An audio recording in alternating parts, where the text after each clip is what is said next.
Hannibal Barca, the legendary Carthaginian general, lost nearly half his army before even facing Rome in battle. He began with a massive force, but the Alps, his first enemy, proved more deadly than any Roman legion. This was no ordinary campaign. It was a desperate gamble that could immortalize him or destroy everything. Picture a young general, not yet 30, pointing his army toward the snow-capped Alps, promising glory beyond the mountains. Many of his men had never seen snow, let alone cross such a barrier. They marched not just to war, but into a frozen hell that would test every ounce of their resolve. Hannibal left Spain with 90,000 infantry, 12,000 cavalry, and nearly 40 elephants. By the time he reached Italy, only 26,000 men and a handful of elephants remained. The rest were lost to cold, starvation, and mountain tribes. This was more than a military loss. It was a human tragedy, each casualty a life sacrifice to one man's ambition. The scale of this sacrifice set the tone for Hannibal's ferocity in Italy. He had paid dearly just to arrive. There was no turning back. Every step forward was haunted by the ghosts of those lost in the mountains. This brutal beginning is often overlooked, but it's essential to understanding Hannibal's legend. His journey was forged in ice and paid for in blood, long before he ever saw a Roman legion. The Alps were his crucible, and survival itself was his first victory. Hannibal's war against Rome began with a childhood oath. His father, Hannibal Barca, made him swear eternal enmity to Rome at a sacred altar. This vow became Hannibal's life's mission, a personal and political crusade. Rome and Carthage were locked in a struggle for supremacy, and Hannibal inherited his father's hatred. He knew he couldn't defeat Rome at sea. The Roman navy was too strong.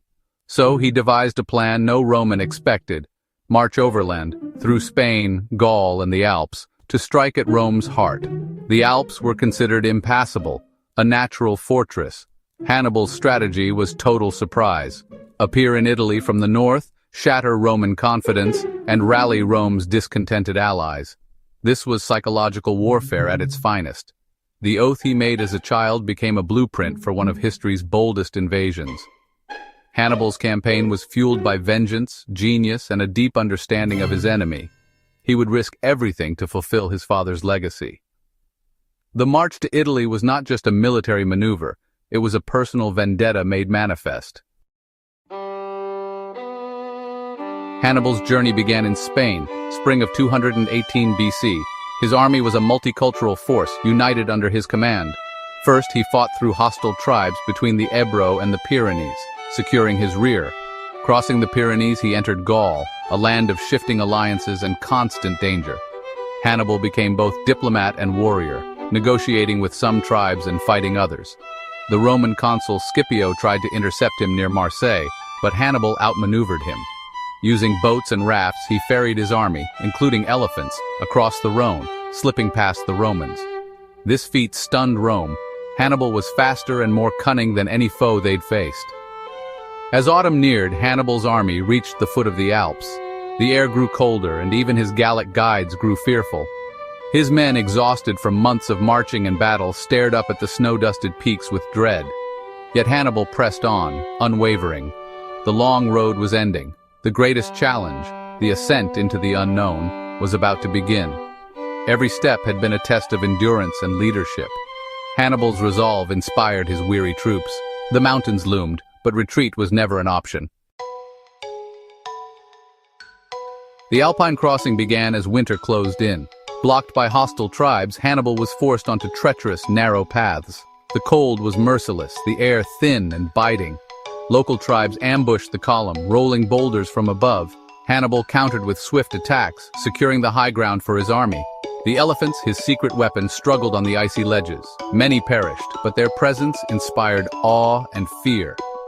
After 9 days of brutal climbing, the army reached the summit. Hannibal rallied his frostbitten men, pointing to the plains below. There lies Rome. He promised the worst was over and victory was within reach. It was a moment of powerful leadership, hope in a frozen wasteland. The survivors had endured the impossible. The Alps had forged them into legends. Hannibal's army was battered, but unbroken. The descent from the Alps was even deadlier than the climb. Steep, icy slopes and hidden crevasses turned every step into a gamble. A landslide blocked the path, trapping the army. For days, soldiers and engineers carved a new road through solid rock, using fire and vinegar to shatter stone. The elephants, starved and exhausted, barely survived the ordeal. Many perished.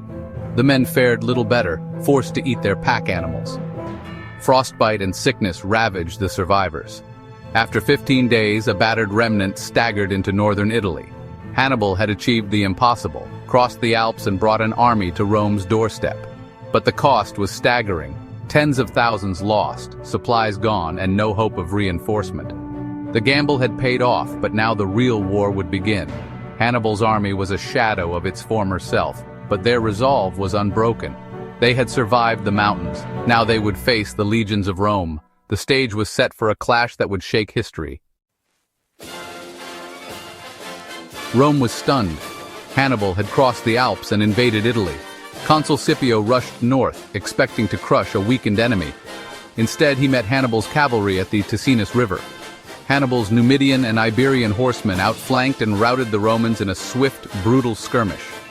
Scipio was wounded and barely escaped, saved by his young son, future Scipio Africanus. This small victory electrified Hannibal's army and shocked Rome.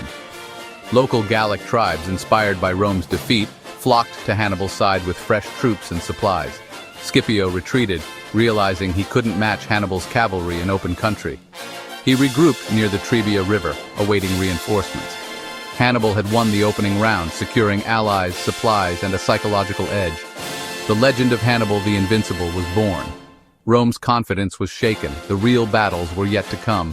Hannibal had proven he was no ordinary invader. Hannibal set a trap for the Romans at the Trebia River. He lured the arrogant consul Sempronius into attacking on a freezing morning.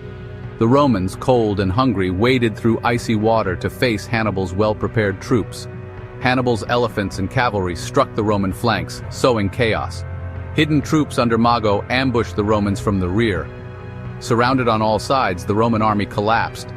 Only a fraction escaped, the rest were slaughtered or captured. Hannibal had annihilated a full consular army. His tactical brilliance was undeniable. Rome had suffered a devastating defeat at the hands of a master strategist.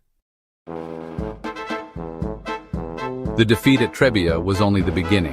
In 217 BC, Rome sent another army under Flaminius to stop Hannibal. Hannibal lured him into a trap at Lake Trasimene, a narrow road between the lake and wooded hills. At dawn, shrouded in mist, the Romans marched straight into an ambush. Hannibal's forces attacked from the hills, blocking escape and sowing chaos. The Romans, caught in marching formation, were slaughtered. The lake ran red with blood. Flaminius was killed, his army destroyed. In a single morning, Rome lost 15,000 men. The road to Rome lay open. This was Rome's darkest hour, a moment of existential crisis. Hannibal's audacity had brought the Republic to the brink. The city trembled, unsure if it could survive. The legend of Hannibal grew with every victory. Hannibal's campaign is a timeless lesson in strategy and audacity. His Alpine crossing remains one of history's greatest feats. He shattered assumptions using surprise and cunning to outwit Rome. His victories at Trebia and Trasimene redefined warfare, showing that genius and agility could defeat brute force. Hannibal's tactics are still studied in military academies today. Though he never conquered Rome, he forced the Republic to adapt and grow stronger. His legacy is not just in battles won, but in the transformation of his enemy. Hannibal's story is an inspiration, a testament to vision, courage, and relentless will. He remains a symbol of bold leadership and strategic brilliance.